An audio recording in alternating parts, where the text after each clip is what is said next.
Herb. Herb is a plant. I mean, herbs are good for everything.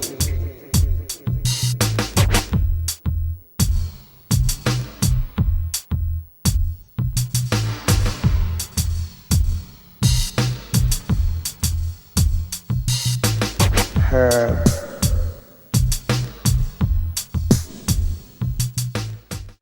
Welcome to Eugene Cannabis TV. You made the trip. You got DanK, your host, and we're still talking about Save the OMMP, our medical marijuana program here in the state of Oregon.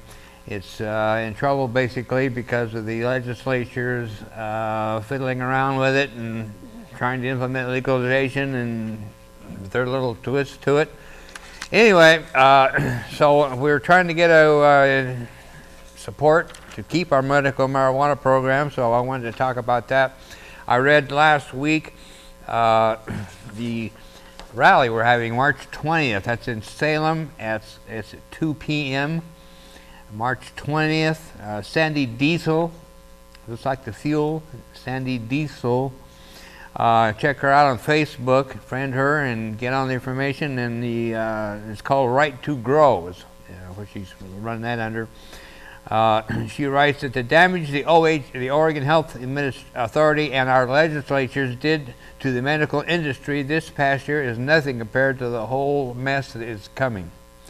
Industrial lobbyists, OLCC, or OHA, and our legislatures are working on multiple bills to move all growers, processors, and dispensaries into the OLCC.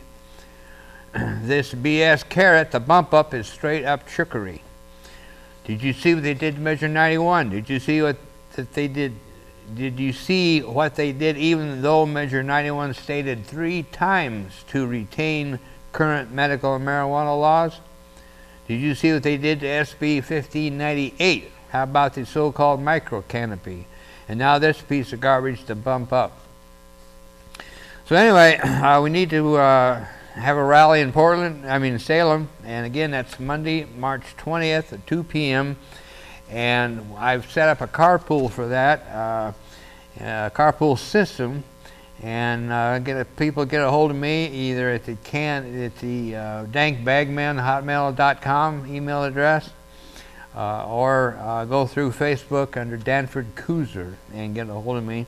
We've only gotten 3 people so far signed up, but hopefully that's just beginning. So this is a free service, and it's at groupcarpool.com, and we'll be running the information on the screen for you there. So I hope you can make that, and like I say, it's May 20th, and starting organizing a carpool, so hopefully I get there this time. I missed the last rally and really hated to. So anyway, I'm going to jump into the story here. It came out of the Oregonian by Lizzie Acker, titled Trump Administration Takes Aim at Recreational Marijuana. This is dated February 24th. Sean Spicer suggested Thursday that the Trump administration will enforce federal marijuana laws in states where recreational pot is legal. At a White House press briefing, a reporter asked the White House press secretary how the Trump administration will differ from the Obama administration when it comes to the state-federal conflict over recreational marijuana. There's 2 distinct issues here, Spicer said, medical marijuana and recreational marijuana. Medical use, he said, is not in question, but recreational use, including in states like Oregon, faces a possible challenge. I think that when you see something like the opioid addiction crisis blossoming in so many states around this country, Spicer said, the last thing that we should be doing is encouraging people. Though Spicer drew a connection between opioid use and marijuana, there is no known connection between the two. According to the Centers for Disease Control, in 2015, more than 33,000 people died from opioid overdoses, which includes both heroin and prescription painkillers, more than any year on record. The CDC reported that nearly half of all opioid overdose deaths involve a prescription opioid. Marijuana overdoses account for no deaths, according to the Drug Enforcement Administration.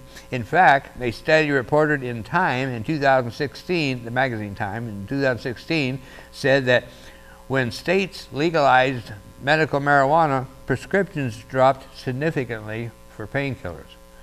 Still, Spicer said, there is still a federal law that we need to abide by when it comes to recreational marijuana and other drugs of that source.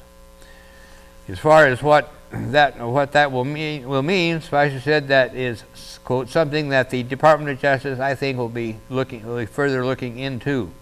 I do not believe we'll see a great enforcement of it, he added. In Oregon, it has been legal to buy, sell, and grow cannabis since July 1st, 2015.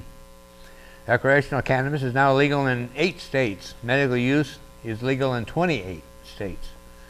Comments like this only serve to undermine our legal businesses that are following regulations and paying taxes, according to Senator Jeff Merkley, Democrat, Oregon, said Thursday, and to drive business back into the more dangerous black market. I urge the Trump administration to follow its own rhetoric on states' rights, he told us over email, and to respect the voters of Oregon and the many other states that have decided at the ballot to legalize recreational marijuana. He is not alone in expressing his concern. The federal government needs to respect the decisions of Oregon voters. Instead, the Trump administration is threatening states' rights, including the rights of one in 5 Americans who live in a state where marijuana is legal, Senator Ron Wyden said in a statement Thursday. Wasting tax dollars and burdening our law enforcement agencies to go after law-abiding recreational marijuana users distracts from going after criminals and threats to our safety, he added. I will fight hard against ridiculous federal government intrusions into our state. And I wanted to read something from John Sajo. John Sajo is the author of the medical marijuana bill that ended up becoming the Oregon medical marijuana program. And excuse me a minute here.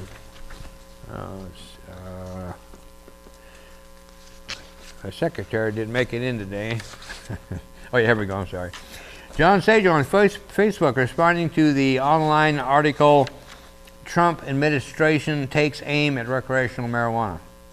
I hope the Democratic leaders of the Oregon Joint Committee on Marijuana Regulation wake up and take a new approach. They have been thinking that merging medical and recreational marijuana will create a simpler system because we don't have 2 state agencies doing the same thing. The problem is federal marijuana prohibition, which distinguishes medical marijuana from recreational marijuana. Having the OLCC take over medical marijuana is a terrible idea. Frankly, the whole idea of seed-to-sale tracking and regulating marijuana like plutonium is suspect. It is based on the very questionable idea that the way to avoid a federal crackdown on Oregon's legal marijuana system is to comply with the Cold Memo, the Obama administration's document that outlines federal tolerance. First, who really thinks the Trump administration wants to follow Obama administration guidance? Second, the entire seed-to-sale tracking is a fraud as far as preventing diversion to the black market. We still don't really know what the feds will do about states with legal marijuana, but the centralized over-regulated system Oregon has created is extremely fragile when it comes to resisting the feds. Here are some questions for how to defend the will of Oregon voters to legalize against possible federal action. Number 1, keep medical separate. This makes sense regardless whether patients' needs are getting lost in the rush for profits and taxes in the rec market. Medical marijuana is legal federally. Congress continues to pass bills that forbid the Justice Department from spending any money going after state legal medical marijuana. Don't create a centralized system. It is much easier to crack down on. Having the marijuana supply come from a few hundred OLCC farms instead of tens of thousands of medical marijuana gardens is much more vulnerable to Fed raids. There's no reason for Oregon to provide a list of all marijuana producers to the feds. Base our system on taxing and regulating marijuana, on allowing the free citizens of Oregon to do what they want with marijuana. Stop regulating where no problems exist. Allow any Oregonian to sell marijuana either to stores or to other citizens, however they choose. Adults growing 4 plants will often have excess over their needs, and if we don't allow it to be sold legally, it will be by definition be sold illegally. Marijuana sold in stores will still be tested, but tracking individual marijuana plants by law is a boondoggle that only makes farmers more vulnerable to feds. Number 4, require any individual selling marijuana to report the total sales to the Oregon Department of Revenue and pay the 17% tax. Number 5, allow adults to use marijuana socially in public places where everyone voluntarily chooses to be in the presence of marijuana smoke or other usage. Taxing this lightly will dramatically increase the amount of revenue the state collects. These suggestions will create a multifaceted system. OLCC stores will do fine as long as feds leave them alone. Medical dispensaries will be more protected because of the congressional sidebars on federal medical and marijuana enforcement. Individuals selling marijuana outside of regulated stores are the most immune from federal action. The feds will never have the resources to stop this activity, which will occur regardless and has been unstoppable by prohibition or for a century. A system of marijuana regulation based on personal freedom will be the most successful. Entrepreneurs can focus on their dreams, not on overchanging regulations. Much more revenue will be generated. People will be willing to pay more tax if they are not oppressed by mind-numbing regulations. The more the whole system will be more protected against anything that feds can do. Freedom still can work. So, except for the tax part, I agree with this quite a bit, or quite well, pretty much. John Sage always makes great points and very knowledgeable on the subject. The only thing about taxes, then, if you watch the show very regularly, you probably heard me say it before, but I always can say it again, is no more tax on pot. We've been taxed on pot as consumers. We've been taxed on pot since 1937 when it was made illegal, and we've been fined, imprisoned, property stolen by the government called forfeiture, which is another word for theft. But anyway, we've been paying taxes, like I said, since 1937. It's time for taxes to stop, not trying to figure out how to get more taxes out of it. So that's my call. In fact, not only no sales tax on pot, but the way the legislature is going and the laws are going, I'm kind of advocating this is go back to black market. There's going to be so much out there that nobody's going to be able to know who's doing what, so what difference does it make? And so to heck with the government, just do your own thing like we always have been. It's like somebody said when after the Measure 91 passed, they said nothing's changed. We're still dealing with the same people that we were before. And so that's kind of the truth, you know. So the government tried to, said they were going to stamp out the black market by taking control of the marijuana program and doing all these changes, you know. But anyway, it's not working out real well. But the cannabis plants are doing fine. It's just the state regulations are throttling people, and especially patients. Patients can't find growers, and so patients aren't renewing cards, and it's just dropping off. So anyway, we'll be right back to the second half. Stay tuned.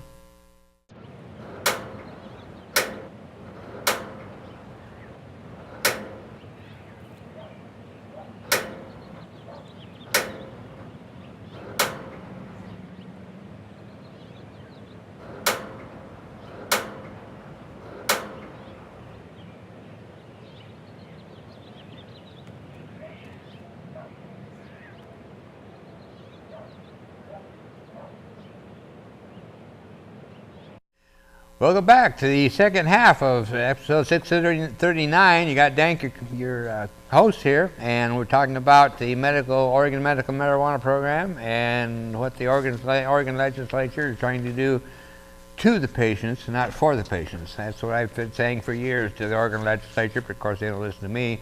I said, why don't you try doing something for the patients instead of something to the patients? But anyway, that's just me. I like to say a small voice in the wilderness. Okay, we talked about, last week I announced the Portland Normal Legislative Committee meetings are the second Monday of the month up in Portland. That's at 8 p.m. Unfortunately, it's 120 miles away, and on the same night we do the TV show, so I haven't been able to make any of those. But anyway, the third annual Oregon Hemp Fest down in Roseburg. This is a Seattle Hemp Fest trademarked the word Hemp Fest, and so this is one of the trademark Hemp Fests. Nobody's approached me with the Emerald Empire Hemp Fest about trademarking Hemp Fest, but it'll be an interesting conversation if and when it comes. But anyway, these are good people down in Roseburg. I haven't been able to make their event yet, but I have met the organizers and great people. Tickets are $20 per day, which includes camping, and our own band, Normal Bean Band, and is going to be there among others. So we definitely want to check that out. And of course, I got tagged, remember, March 20th, rally, 2 p.m. And check out the carpool website that I set up. So we want to do another story from the Oregonian. This one's dated February 17th by Noel Crombie. Noel Crombie does quite a few stories on the pot issue for the Oregonian. Titled, What's Next for Oregon Pot? Merging medical and recreational markets, higher taxes, clubs. Oregon lawmakers will consider a wide range of marijuana issues this session, including a proposal to merge key elements of the state's long-standing medical program with the tightly controlled recreational one, and a bill that would allow cannabis-friendly clubs and special events.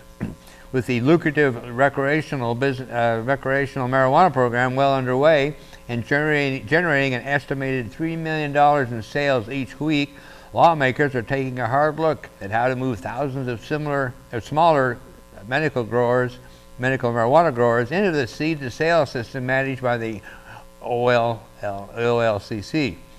Proponents of the proposal say integrating the two systems would not only prove more efficient for the industry and bureaucrats, it would tackle the vexing problem of how to keep Oregon marijuana out of the robust black market. For now, medical marijuana growers are subject to a relatively light touch when it comes to regulation and oversight under the Oregon Health Authority. They also have increasingly limited legal options when it comes to selling the product.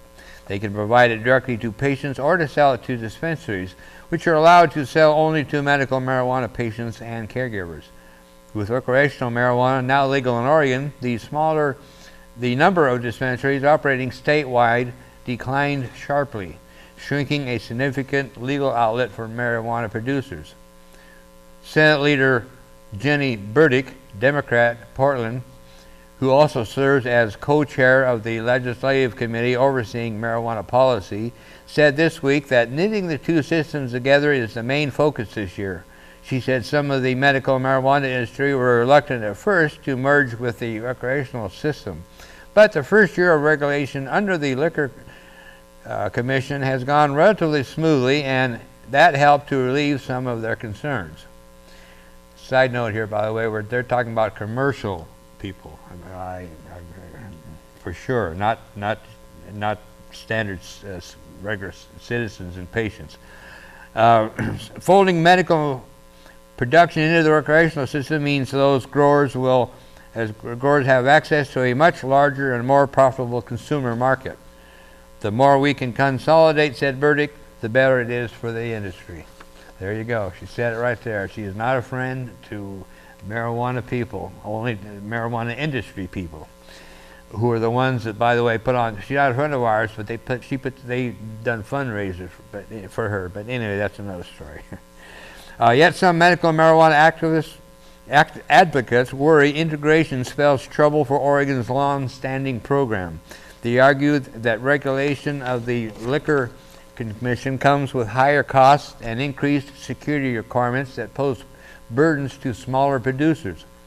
They worry too about patients who've come to rely on free or low-cost cannabis for medical marijuana growers to shift to the recreational market. As the market increasingly caters to recreational consumers' tastes and preferences, advocates fear the sick will be left behind. We really do have a medical program that's been functioning for nearly 2 decades that has benefited tens of thousands of patients, and to disrupt that for regulatory ease is not very good, said Anthony Taylor, a longtime advocate for patients. I understand they want to capture as much commerce as they can, he said, but adding medical marijuana patients to their plate doesn't really mean that's going to happen, at least not for patients. House Speaker Tina Kotek, Democrat out of Portland this week, said her priority is ensuring adequate oversight of the medical and recreational programs. She said while she wouldn't be surprised to see them consolidated under the Liquor Commission, she too wonders about medical marijuana patients. We do need to have a robust medical marijuana market, she said. It's really important for people's health. I do worry a little bit that recreational somehow will supersede all that. Taxes and pot lounges are among the other proposals. Burdick outlined other key marijuana-related priorities the legislature will address this session. Among them, allowing local governments to impose up to 8% sales tax on recreational sales. Currently, local taxes are capped at 3%. That's on top of a 17% state tax on the drug. Burdick said she and state Republican leader Ted Ferroli of John Day have worked together on the proposed tax increase, hoping that the prospect of increased revenue will entice local governments to reconsider bans on the businesses. According to the Liquor Commission, 89 cities and counties have banned recreational marijuana businesses. Combined, the proposed increase and the state tax would bring the overall tax rate to 25%, the same rate that was in place last year. Washington, by comparison, imposes a 37% marijuana excise tax. Pot purchases may be subject to state and local sales taxes as well. My hope is that by increasing the local tax in a reasonable manner, there will be more incentive for localities to opt in, Burdick said.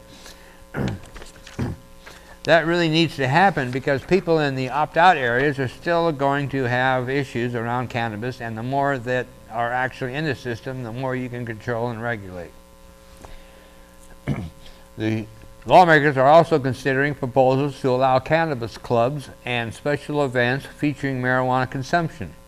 Marijuana advocates argue that while anyone 21 and older can legally grow and buy cannabis, they don't have any options when it comes to consuming it. Now that cannabis is legal for adults in Oregon, we are left out with no safe place to consume, said Madeline Martinez, who owned the world-famous Cannabis Cafe, a Portland marijuana club that closed early last year due to the clean indoor air rules. Martinez said her southeast Portland establishment, which didn't sell marijuana but offered people a place to consume their own or share with others, served Oregonians and tourists as well. I had people coming in taxis to be dropped off at the cafe with their carry-on bags because they were coming to Portland to experience the freedoms we voted for. Now where do they go, she said. But Oregon's Indoor Clean Air Act prohibits the use of marijuana, along with tobacco, in public areas and workplaces. And the state's leading public health officials strongly oppose proposals that would weaken the law. Marijuana smoke is harmful, they argue, and events and establishments that feature marijuana smoking send the wrong message to young people. Regardless of the cause of the smoke, whether it's tobacco or cannabis, or a campfire, or pollution, inhaling particulate matter is not good whether you are smoking it yourself or breathing secondhand smoke, said Dr. Katrina Hedberg, state